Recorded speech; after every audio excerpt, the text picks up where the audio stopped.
Hey guys, it's Dr. Justin Marcagiani. Welcome to the Beyond Wellness Radio podcast. Feel free and head over to justinhealth.com. We have all of our podcast transcriptions there, as well as video series on different health topics ranging from thyroid to hormones, ketogenic diets, and gluten. While you're there, you can also schedule a consult with myself, Dr. J, and or our colleagues and staff to help dive into any pressing health issues you really want to get to the root cause on. Again, if you enjoy the podcast, feel free and share the information with friends or family, and enjoy the show.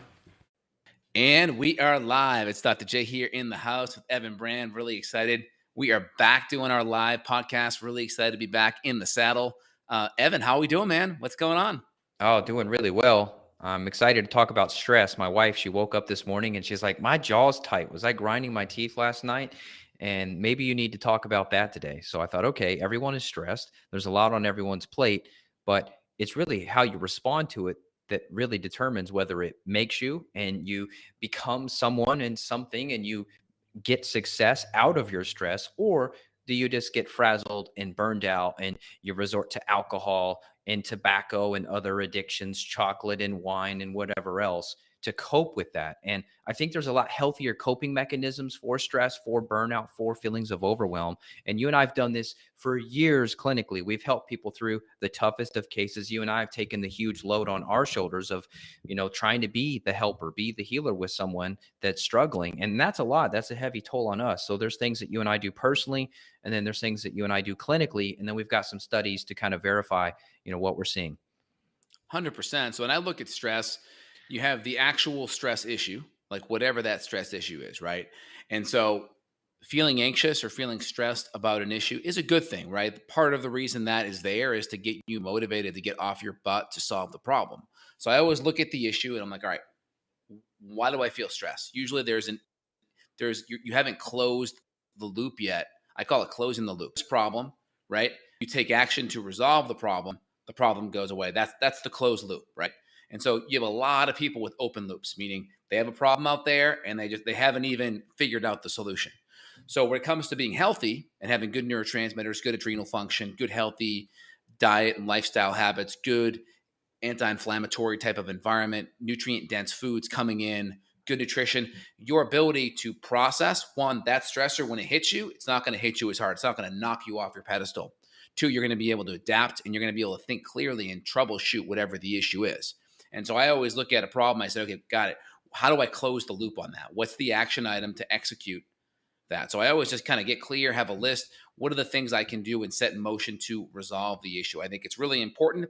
If you just dust it away, the healthiest adrenal glands, eventually it's going to eat away at you because you haven't closed the loop. So always think about closing the loop on your issues. Number two, get healthier so these things don't bug you as much, right? If you have good levels of B6, good levels of magnesium, you're sleeping adequately, you have good blood sugar stability, good amino acids, it's going to allow you to be able to process it. You're not going to activate that fight or flight part of your nervous system that shuts down the frontal cortex.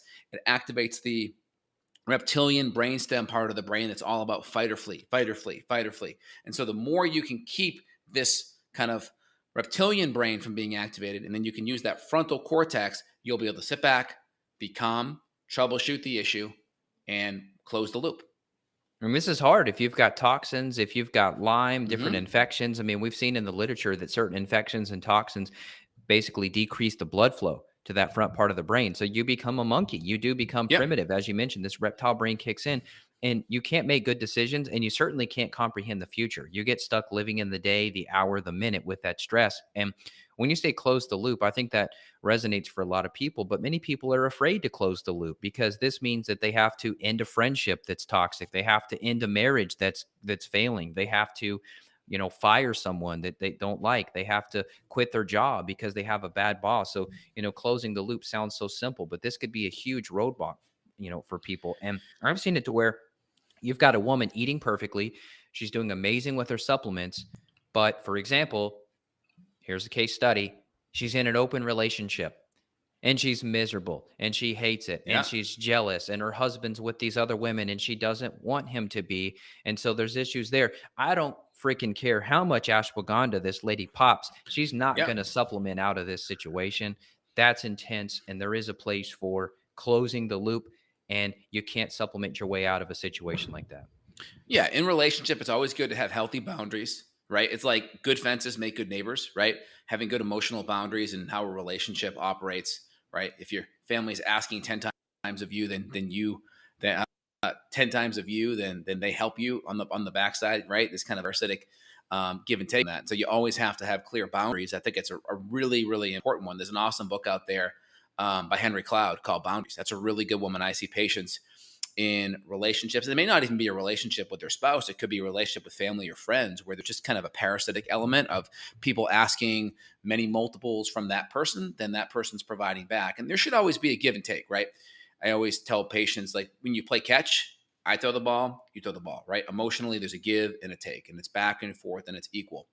When I start throwing the ball, you don't throw it back. I run back over, get the ball, come back, throw it again. That's very depleting, right? You miss the give and take. And so you got to make sure good, healthy boundaries are there. Also, with relationships, it's always better to try to restructure, kind of reboundify the relationship than just exit. I think exiting a lot of relationships is just it's an easy way out. It's you just go someone and go on to your life. I think it's always better to see if you can repair or give people an opportunity to repair and get on the same page and see what happens from there. But either way, right? You have all these emotional issues. Get healthy. If you're afraid to deal with these issues right now, put them on the back burner. Know you have to deal with them.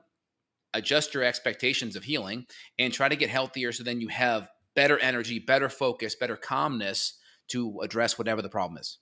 Yep, this is great advice, and it's uncomfortable, and there are situations that are going to be intense, but I would encourage you just to go face first with those. Now, if you have trouble making eye contact with these people, some of that's related to brain chemistry too. I see a lot of people that when they get in a stressful situation, they just shut down. They look down, they look away, they can't face the person, and therefore they can't fully express themselves. That's usually tied into low GABA. And so we can't measure GABA on the organic acids, but we can measure serotonin, we can measure dopamine, we can measure endorphin. So before you and I go into a few of these studies and solutions, let's just give a little backstory on some of this. And so, when I had gut infections down in Yep. Texas, I had tons of anxiety. It wasn't me. It was not my personality. It was the gut bugs. And when we looked at my brain chemistry, my serotonin was low, my dopamine was low. I had issues to fully get myself motivated. I still pushed through, but I didn't wake up necessarily with that spark like I wanted. And so I know personally, and you and I've seen 1,000+ times clinically, the low brain chemistry problem, it's epidemic and it's only gotten worse. Even in the last 10 years, you and I have been looking at these labs. 100%. And so, again, there are some people that have been on board here with us for years listening, and they're super advanced. And so, just kind of out of the gate, we're going to just give a brief overview of foundational things. Okay. So, first thing out of the gates, I'm pulling up my phone because I just changed my whole house water filtration here. And Evan and I were talking about it earlier today. So, check this out. I'm going to hold up my phone. So, you can see here the clean one on the left. That's a brand new filter. I Put that all the installed way that up one to in the today. webcam. We can hardly see it. Go closer. Yeah. So the Yeah, one there on you the go. left, right? The white one, that's the new one. That's the one that was in there for the last 3 months. I mean, that is just nasty, dirty, and gross. And That's again, it, 3 months. that's a post filter. So it went through a massive pre-filter, went through the huge carbon-based filter, and then went through that afterwards. And it was dirty. It is nasty. I actually have it over on my bar countertop over there. So pretty freaking gross. So what does that mean? It means prioritize good, clean, filtered water. If you don't have a high water filter system, we'll put some links down below to the ones that we personally use. But in general, at least get a good quality glass water, a Topo Chico, a Gerald's Diner, a Perrier, a Mountain Valley. One out of a good glass bottle is going to be excellent during the day. And then I definitely recommend getting a whole house water filter once you're in a place where you can do it. Some people may be in an apartment, they may be in temporary housing. You can always get an under the counter filter. Or there are even some temporary ones that actually go on top that still filter water out pretty well. But that's pretty nasty. And so 70% of your body's water in regards to all the liquids. So you need good, clean, filtered water without all the junky chemicals, maybe drugs, maybe pesticide runoff, mold runoff, who knows? So the first thing is kind of get your water right. Comments there, Evan? Yeah, I mean, this is important because when you're stressed, you're going to be dehydrated. You're burning through everything. You're burning through hydration. You're burning through B vitamins. You and I were looking at papers on B vitamins and magnesium for helping with stress. So we know that when you're burning the candle, and most people in the modern world are, you need good water. And the tap water, you can look up EWG and put in your zip code. Yep. It's scary. I mean, almost every single city has insane high levels of trihalomethanes, which are carcinogenic. As you mentioned, pesticide residue, pharmaceutical drugs like heart medications, beta blockers, anti-anxiety, antidepressant medications. You know what's scary? There are studies now being done on bays, some of these inland bodies of water. And there was one down, I think it was in Florida near Miami. Biscayne Bay is one of these most famous bays. They have an issue now where all of the fish, I'll see if I can pull it up, they now have drugs in them. And it's because of the runoff from people. So let me pull this up because this is pretty crazy. This actually came out over the summer this year. And I think it's pretty shocking, and most people don't have a clue.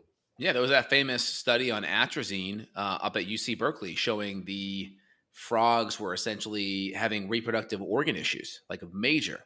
I think they were almost becoming like asexual and their sex organs were like switching. Some kind of weird dynamic was happening based on the hormone-like disrupting compounds in these pesticides. And that Oh was God. atrazine. Did this pull up my screen here? Oh, yeah. The screen share? I'm going to share with you. Go ahead. All right. Yeah. So here it is. Pharmaceutical drugs showing up in fish from South Florida waters. Yeah. So it's Biscayne Bay. And, you've got 2.5 million Miami residents, and a lot of those people are on pharmaceutical drugs, and then they're peeing that out. And then some of that runoff is ending up in the water supply. And then that runs off into the bay.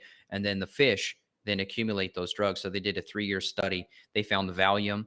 They found antibiotics. They found blood pressure medication in the blood and tissue of bonefish. One fish showed 17 different drugs. So here you are thinking you're getting your fish clean. Oh, I'm going to eat fresh fish.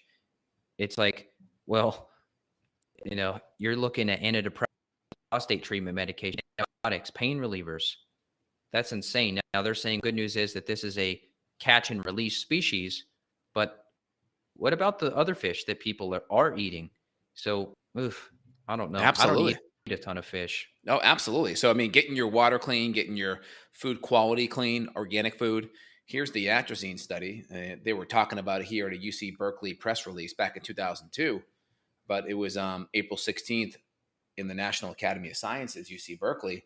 Essentially what happened here, the frogs were they were becoming hermaphrodites. They were having both sex organs. So you could see testes here, ovaries, and you could see abnormal gonads in male exposure to this type of frog. The frogs have become hermaphrodites, both male and female, due to the hormonal exposure. So you can see because the atrazine environment, basically an uncontrolled experiment, there needs to be no atrazine-free environment. Talking about, because herbicides been used for 40 years in 80 countries, its effect on sexual development in male frogs could be one of many factors in the global decline of amphibians. So crazy, right? And we're talking about lowest levels of 0.1 part per billion. So this is real. So that's why I'm saying out of the gate, easiest thing out of the gate, clean water, good water filter, organic food. And then outside of that, right, then we could talk about blood sugar stability, at least a pound worth of protein at every meal. I think it's really good. Making sure you have good fats that aren't all PUFA-based fats, seed, nut oil-based fats, refined vegetable oils, keeping it good, healthy, saturated fats, coconut oil, avocado, olive, cold press, most of your good quality fats coming from more stable, saturated fat sources. This is great. And then after that, you just adjust the carbs for your activity level and kind of your metabolic type, meaning, do you need to lose weight? Are you kind of a skinnier person? Are you really active? Right? The more active and the more at an optimal weight you are, the more carbohydrates you can handle. So you got to adjust it. There's not a one size fits all on that. Let's transition, talk about cortisol. Yeah. This is important for stress. When people think stress, most people think cortisol. And you and I have run so many of these, probably more than anybody. I pulled up my screen if you want to pull it up. Absolutely. This is a Dutch panel that you and I run on almost everyone in regards to hormonal health. And what you're looking for is really the health of the cortisol pattern. So you could see here, this particular female, she was absolutely exhausted. You could see for people on audio, you're missing out, but you could go back to Justin Health YouTube channel, and you can watch this video if you're listening on the audio and you want to see the some of the screen shares. But you want to basically charge your smartphone battery first thing in the morning, get a full charge, and that full charge lasts throughout the day. But in this case, this woman, her cortisol pattern was completely shot. She was below range the entire day, except for nighttime. she perked up just a little bit. And that could have been like maybe she was on her phone, she was watching a horror movie or a scary TV show or something and artificially boosted her cortisol. But this is the real issue. So no matter how clean your water is, if your cortisol pattern looks like this, you're going to be absolutely exhausted and you are going to deal with stress terribly. You're not going to deal with stress. How many people are you seeing like this now versus maybe 5 years ago? Do you feel like it's becoming more common or no? Yeah, I mean, it's always tough because I'm seeing a large percent of the population that have chronic health issues, right? So I'm always going to Yeah. get that slice that's going to be significant. But yeah, this type of pattern is a big deal, right? Because not only is it's a sign of you being chronically stressed and depleted, but this is a reverse cortisol rhythm. So you're going to be tired during the day, and it's going to be harder for you to relax at night and recharge. So it makes it really difficult to get that good regenerative sleep wake cycle going. And so these are the people that have a hard time sleeping at night and getting and reestablishing those good, healthy lifestyle patterns that should be in place. That's what makes it really tough. It's one thing if you're just tired, but you can work on getting sleep and recharging. If we can't, and then also this person, I guarantee you, their stress handling capacity is going to be just at max. So they're just going to like flip out on their kids, flip out on their friends at the simplest thing, or they'll just be in overwhelmed and they'll just be in flight, constantly ignoring and sweeping all their problems under the rug because their capacity is so low. Yeah, and I know this particular female here was incredibly histamine intolerant. Someone in the comments said, "Let's talk about histamine." So there is a component to that, and in her case, she was sensitive to everything: chemicals, fragrances, EMF, food. So this was a pretty sick middle-aged woman. But I mean, everything was completely crashed here, and so you and I wanted to talk about some of the herbs. Now, if we jump right into one of these papers on what's called magnolia and philodendron, this is a Yep. blend actually, and it's usually under the patented name Relora. Some of the professional products you and I use contain Relora.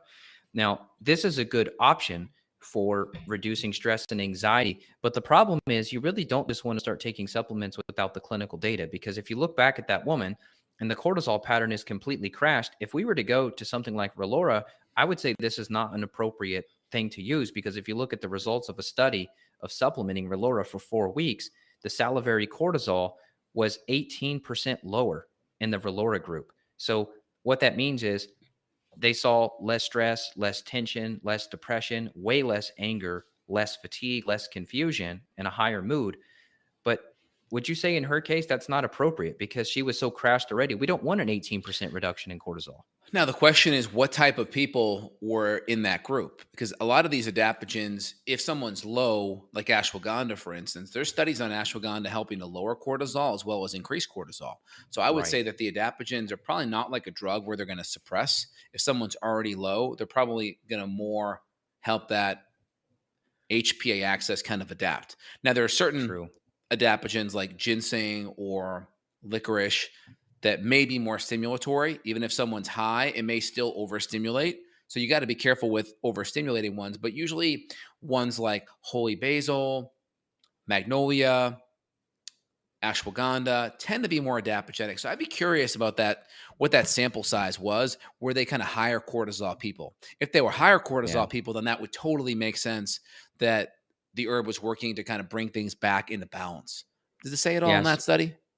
We assessed salivary cortisol and psychological mood in 56 subjects, 35 women, 25 or 35 men, 21 women. They were screened for moderate stress.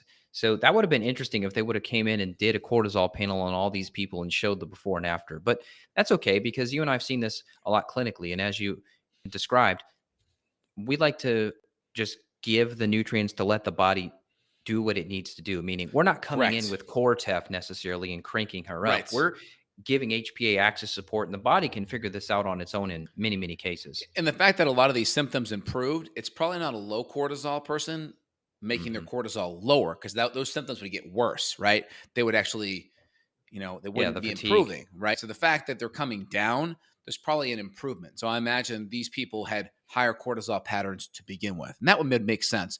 But that's why we don't even go all in on just any herb, right? We're making these diet changes, we're getting the inflammation down, we're increasing nutrient density. We're also providing all the cofactors to help your adrenals function better, whether it's vitamin C, whether it's pantothenic acid B5, whether it's B6. I have one study in here talking about B6 and magnesium actually works better than magnesium alone. And part of that is you need cofactors for these nutrients to work better. And a lot of your brain chemicals actually have cofactors for a lot of these conversions of serotonin and dopamine and norepinephrine to happen. You need a lot of cofactors. And then we can kind of go more into the category of like, well, if your diet's crummy and you're eating a lot of sugar or inflammatory foods, you can actually deplete those cofactors more. Or if you have mold exposure, you may be depleting your B vitamins and your folate and your B12 and your B6 for methylation purposes, because that mold exposure is revving up those methylation pathways. You may be utilizing more of your N-acetylation and glucuronidation pathways for glutathione and N-acetylcysteine, right? Your sulfur aminos may be depleted as well. And also, chronic stress does deplete sulfur because you need sulfur to actually activate dopamine to norepinephrine. And so when you look at those pathways, the more stressed you get, you will actually deplete sulfur. And when you don't have enough sulfur, if you have mold exposure coming in, you see how you have a toxin on this side and then you have stress over here, and you're kind of burning that candle at both ends. Yep. Let's hit ashwagandha. Yeah. And then I know you got like B vitamin, magnesium one that's pretty interesting. Hmm. So ashwagandha, we hear a lot about it. I'd say it's probably the most popular adaptogenic herb. I mean, you see it in grocery stores now at the checkout counter. I've seen ashwagandha gummies and ashwagandha pills, which I think in general is good. I have seen at the high dose, and I have seen chronic usage in some people. It gives them a little bit of flatness where they just don't have as much emotions. I've just seen, if you look on Reddit, there's several threads. If you type in like ashwagandha anhedonia, this is basically just the loss of pleasure in life. So there's some people that are Hmm. reporting either high dose or long-term use of ashwagandha. They just sort of become numb. So I think you need to watch out for that. But in general, you and I are cycling on and off of these things, and we're rotating out of protocols, and not necessarily always in isolation. This for a couple months, but if they have excessive fatigue, maybe we're adding in some rhodiola. So we'll look at that in a minute too. But the long story short is many, many papers on ashwagandha. This is just one, but you're always going to see an anti-anxiety activity, and you're always going to see anti-stress. It's going to improve symptoms of depression and insomnia, and it's going to help primarily by modulating the HPA axis and also the sympathetic adrenal medullary axis, as well as GABAergic and serotonergic pathways, meaning that it may help boost GABA, which calms you down. It may help boost serotonin, which helps you become less irritable, less anxious, and you may sleep better. 100%. I just swallowed some GABA and some glycine right now, some amino acids that also help with stress. Love my I took GABA, some love right my glycine. before. Hmm. Yeah, right before we jumped on, I told you about those gummies and my wife found. So I had a Yep. couple. It was like a ashwagandha, rhodiola. I think there might have been some maca too, but so that was good. So here's another paper on ashwagandha. This was a randomized, double-blind, placebo-controlled, which is the best type that you want. And they said, compared to placebo, significant reduction in what they're calling the Hamilton Anxiety Rating Scale.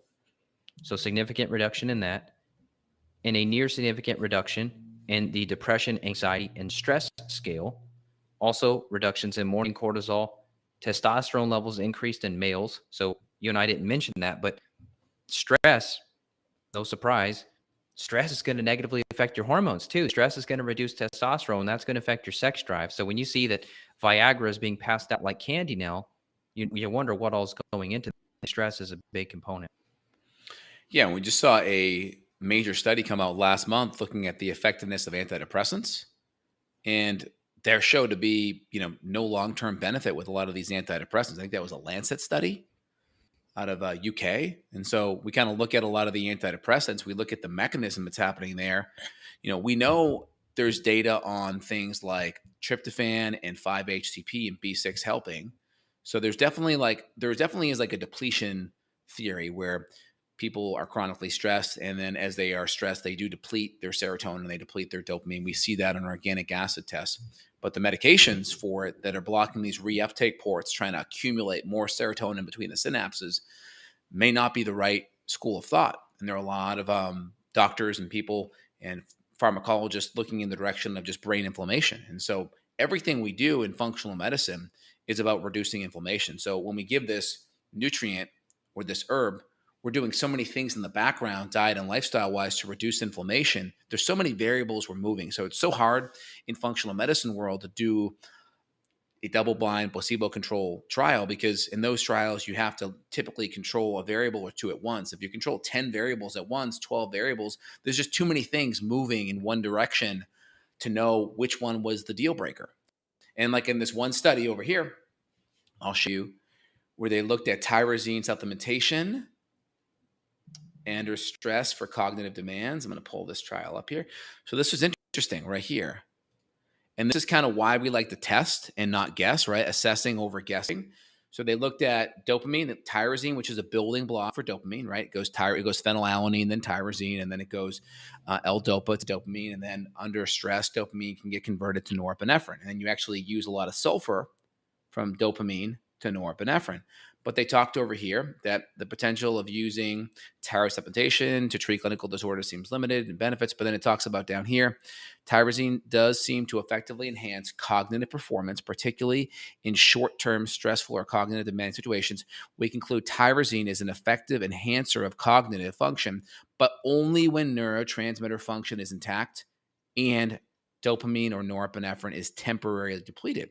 So if we have some functional deficiencies, and we may see that based on a stress profile, or functionally we may see it on a cortisol rhythm test, and we may see it with an organic acid panel looking at vanilmandrolate, looking at homovanillate, and we may see some of these markers either go overly high or overly low, which shows that there's some significant depletion going on here. And so you could see that the nutrient tyrosine tend to work better when people actually had a depletion. Well, you made me think of something, and we've probably talked about this before, but how crazy is it to think about trying to do a proper, supposedly double-blind, placebo-controlled study? Because think of Sally, who woke up and had a GMO gluten bagel with vegetable oil Yes. instead of real butter for breakfast. She takes the antidepressant, or she takes the herb. And then you've got Johnny over here who had a grass-fed ribeye for breakfast, and he took the same medication. Bingo. They're going to get totally freaking different results. So you and I were talking about this before we hit record, but it's so hard to actually look at and appreciate a study that's going to give you that outcome, because like, what time do they go to bed? Are they all going to bed at 10 p.m. or is Sally staying up till 2 a.m.? No wonder she didn't get relief from the antidepressant or the antidepressant herb or whatever. So it's like, my God, when you really break apart using the functional medicine lens, you break apart the sleep, the stress, the diet, the family relationships. Like, how many of those people are going through a divorce during the study? Those are the 7 people that didn't get relief from depression, right? So it's very difficult. And I think that's why you and I can look at these studies, and there's other people that will talk about studies on podcasts. But the reality is, when you have the clinical experience, that's what makes the difference, because we're coaching people through some of the lifestyle measures, the sleep, the nutrition, the water. We're not just throwing the herb and saying, good luck. It's just not going to be that effective. Yeah. And also, like we just mentioned earlier, we got to test, right? We don't want to guess, we want to assess. And this is why someone may have no experience with the supplement and say it's joke, it's snake oil, and someone's like, no, I had a really great experience. Because there's one, you may not need that nutrient as much. If you need something more than someone else, right, then you may have a better benefit. But also, a lot of nutrients work synergistically, right? And so this one study looks at magnesium with B6, and they found in this study that magnesium, right here, magnesium supplementation alone regards subjects with severe extreme stress. The study provides clinical support for the greater benefit of magnesium combined with B6. So both groups did well. They had a magnesium group and a magnesium with B6, and they found the magnesium with B6 actually did better. And so a lot of nutrients are synergistic. I mean, I think most people will benefit from magnesium just because a large percent of the population are depleted in it. Our food supply becomes less and less on it. It's one of those core nutrients it's hard to get enough of. So I think it can't hurt to ever take some of these core nutrients, but a lot of these nutrients are synergistic. And so magnesium is very important for stress and relaxation. But B6 also helps with, it's an important cofactor for all of your brain chemicals to work. Very important cofactor. And it helps a lot of your neurotransmitters like serotonin and GABA and dopamine and adrenaline all work and convert in the brain. So it's important that you can't just ever rely on one nutrient. You got to look at the whole thing. And it's always better to assess versus guess too. Yeah. And when you click on the podcast and it says helping with stress or feeling overwhelmed, you may think of us talking about meditation and float tanks and scheduling massages and getting manicures and pedicures and taking a vacation and taking Fridays off and hugging your kids more and having more sex. All those things are great too, but we're really trying to get geeky here with you guys, because most people that come to us, as you mentioned, they've already been to 5, 10, 15, 20 practices. They've done the massage and they've been through the talk therapy and they've been to so many other practitioners. They need the nitty gritty granular stuff like this that's really going to get them better. So if you guys are listening for the lifestyle stuff, we try to integrate that, and that is important. But ultimately, most people are doing a lot of that, and they've tried, and they're still suffering. Let me pull something up on rhodiola. This is pretty cool. I told you years ago how rhodiola changed my life, and this is a paper that just concludes that rhodiola is a very effective, potent herb for treating mild to moderate depression. And we're talking in 6 weeks. So this is not a long thing. Like people think it's going to take years and years and years. I'm not saying that if you've got mold, you won't still be depressed. If you've got Lyme, you're still going to be depressed. Like that can happen. But what if I can just give you a tool which is going to boost you? Let's say it reduces your depression by 30% enough for you to get back into the gym, and now you're exercising. Now you get the natural endorphin boost, and then you feel more confident. So now you go on a date with this woman you've been wanting to go on a date with, and now you have more fun and oxytocin because you're bonding. But this whole snowball effect happened all because I just gave you this herb to pull you out of a dark place. So that's really what we're trying to do. Absolutely. So we talked about some of the herbs, some of the nutrients, some of our big favorite ones. Of course, movement is going to be helpful. Again, you got to figure out where your level is. If you're chronically inflamed, movement may be too stressful and put you in a more catabolic place because you're breaking down tissue. Figure out where you're at. If you're at a good place, you can lift some weights, do a little bit of interval sprinting, whether it's a walk, run, walk, sprint. You can do a rower. We like rowers because of the extension, and also there's less impact on the joint. So if you're already inflamed, you're not going to create more inflammation. You can start with some bands or some gentle lifting of weights to kind of, find that 8 to 12, rep movement that's going to give you a good muscle breakdown, give you a little soreness. That's good. Getting 10,000 steps a day. These are all simple strategies. We don't have to overthink it. You don't need a super crazy customized plan out of the gates. Just get some good movement. Make sure you have good form. If you're not sure, you can always start with walking or yoga or something more gentle. And you can always check out some YouTube videos and do some band work or some cable work. Or I like the new tonal. It's another good at-home device for lifting. It's really good. So, just get enough movement in there to get your muscles a little bit sore. Yeah, absolutely. I've got my row machine right here. I just try to put it on as heavy of a setting as I feel confident with. It's not going to injure me, where I can still go, and I almost use it like a sprinting device. I don't necessarily just go slow and steady. I try to just kind of sharp, relatively fast, kind of like a sprint row movement. And I tell you, it can be depleting, but man, I've heard many people talk about this. Like when you want to get out of your mind, if you're ruminating, if you're worried, if you're thinking negative, you're going through all these bad things in your life and bad symptoms, and you do these pity parties for yourself. When you're exercising physically, it almost shuts that brain off completely to where you can just focus on like how hard this exercise, how hard this movement is. I 100% agree, 100%. Now, outside of the gates here, right, there could be some hidden issues that we're not addressing, and you have to see a good functional medicine provider over. There could be, you may need to look at your adrenals. Your adrenals could be more depleted, like that patient Evan just showed, where they have significant kind of a reverse cortisol pattern. It's good to know your adrenal pattern because if you have chronic issues, you want to know, hey, this is where I'm at. One, it gives you a timeline of how long it may take to heal. That person may look like a 6 to 12 month journey on that. Also, it gives you the ability to have, realistic expectations, good timeline. Also, something like that, we'd probably want to do a retest on someone that's that out of balance to make sure they're back in balance. We'd also want to look at hidden stressors that could be behind that, whether it's mold, whether it's pests, whether it's toxicity issues that aren't being addressed, whether it's gut issues. We talked about a lot of these nutrients have to get eaten. So if our diet's poor, there's a problem. But also, what if it's good now, but we're not breaking down and absorbing it?